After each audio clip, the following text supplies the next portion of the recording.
Welcome back, folks, to another episode of Jamin's Daily. I'm your host, Jamin, and we have a treat for you today. We're going to go over a flyer that was hand delivered the other day by a concerned citizen, a someone campaigning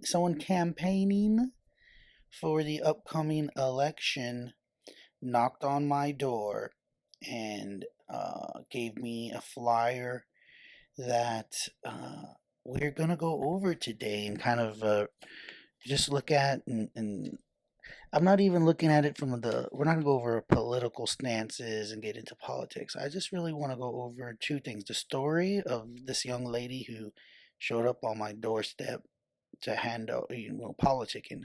Ended up visiting with her for a while and talking about it and her activism. I was interested in what would lead a 20-year-old young lady, to be out. It was the mosquitoes were bad, and she was out knocking on doors, giving away flyers.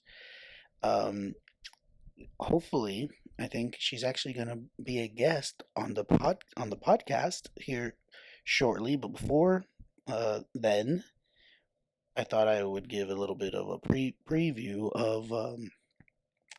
of this topic, which is support the clean slate for city council. That is the main headline of this flyer. It says voteclean.org. Keep Corpus Christi, Texas authentic community leadership. Support the clean slate for city council. Then it says the Corpus Christi City Council plans to spend millions to build polluting desalination plants in the bay just for big industry and make us pay. It's time to elect real community leaders to city council. We need representatives that will put our health, our safety, and our finances above corporate profits. And then it says here on the list, says we deserve drinkable water, clean air, and fully funded parks and libraries. Clean up Corpus Christi City Hall and stand up for the future of the coastal bend. Voteclean.org. And then it gives the voting day and its social handles. He says the thing. So now let's get into some critiquing a little bit. The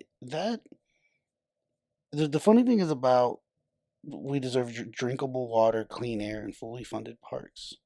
The parks actually here recently have been updated, and the parks have been good, and they're passing they got a, what is it? What do you call those? A bond on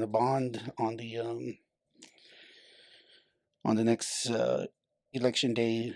A bunch of money. The bond passes, and spend a bunch of money on new parks. But libraries, I mean, yes, I mean, you don't want the library, the building itself, to be dilapidated and fall apart. But do we really need to build new libraries? Honestly, because I mean, they people use the internet.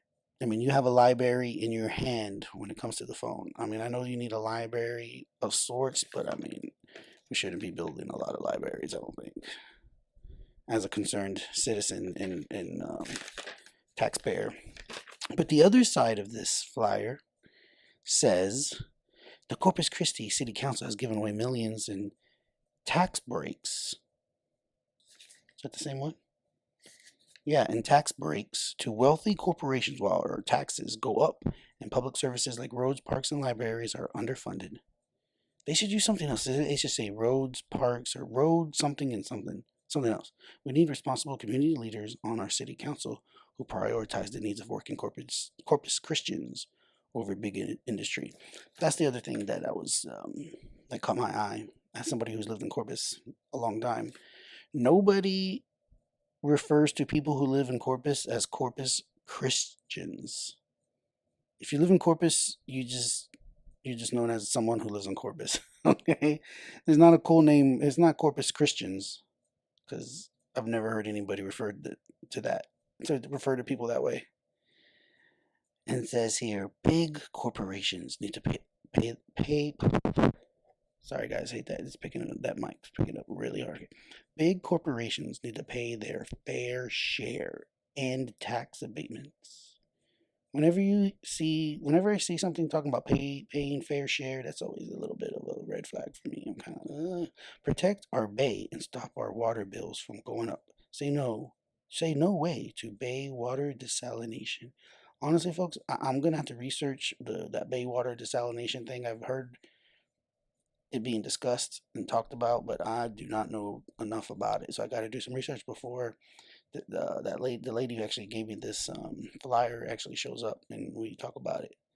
Said, let's save our city, elect the clean slate to the Corpus Christi City Council. And then it's got these people. You could see who they are and what their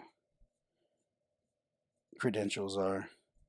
One of the other reasons I wanted to do this quick little podcast was because when I first started the podcast, it was in the May, in this, so early, late spring, early summer of 2020, leading into the 2020 presidential election.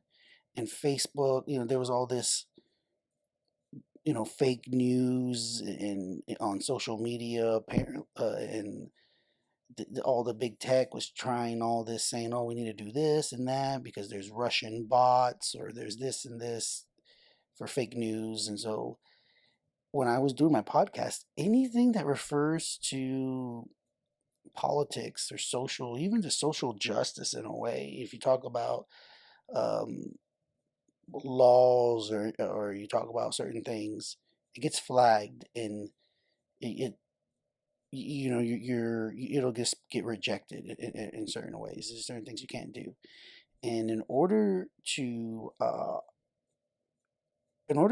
I guess, you have to get verified. So I had to jump through a bunch of hoops, send stuff to YouTube, upload a bunch of stuff. They had to send me something in the mail. I had to verify it. It took a while. Finally got through all the verifications so I can legitly talk about politics, do things, and even boost it. It's just like a disclaimer shows up.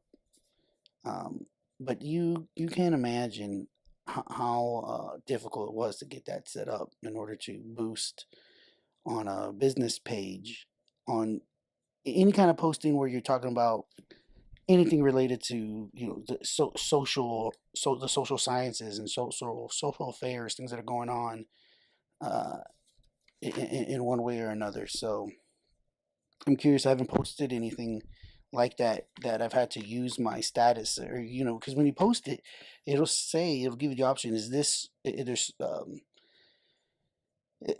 there's a list of certain things. One's related to housing, politics, other different things, credit, financing, certain things that you can't really. So it's meant to prevent certain things. Like if I was doing a video where I'm talking about like healthcare and trying to sell insurance stuff, and then I try to boost it, it won't let you because you got to get verified. There's a lot of things you got to do first in order to do something like that.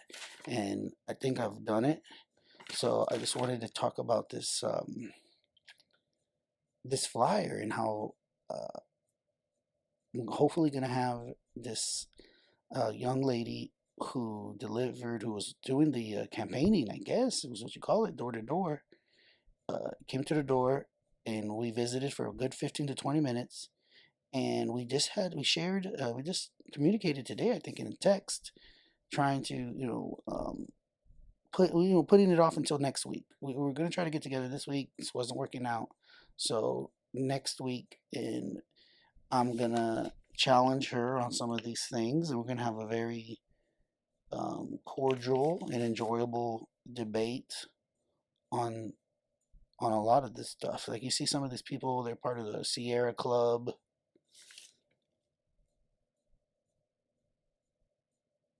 the Environmental Task Force, the Earth Eco International. So, these people really care about the planet. And I bet you this young lady who's going to join me on the podcast, I'm sure she does too. But we're going to find out. I'm interested to know why. Why does she care so much about the planet? I used to watch Captain Planet, the TV show, the cartoon.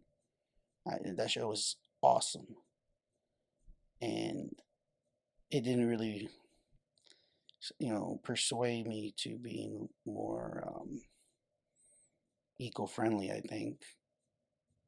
But I'm sure it did other kids, so that's good. It's good. Well, folks, thanks for joining me on this audio podcast on Jamin's Daily. And don't forget that you can find us on YouTube and on Facebook. Please go to Jamin's Daily. Either one of those places, subscribe, like, and share. And until the next time, stay tuned because the best is yet to come.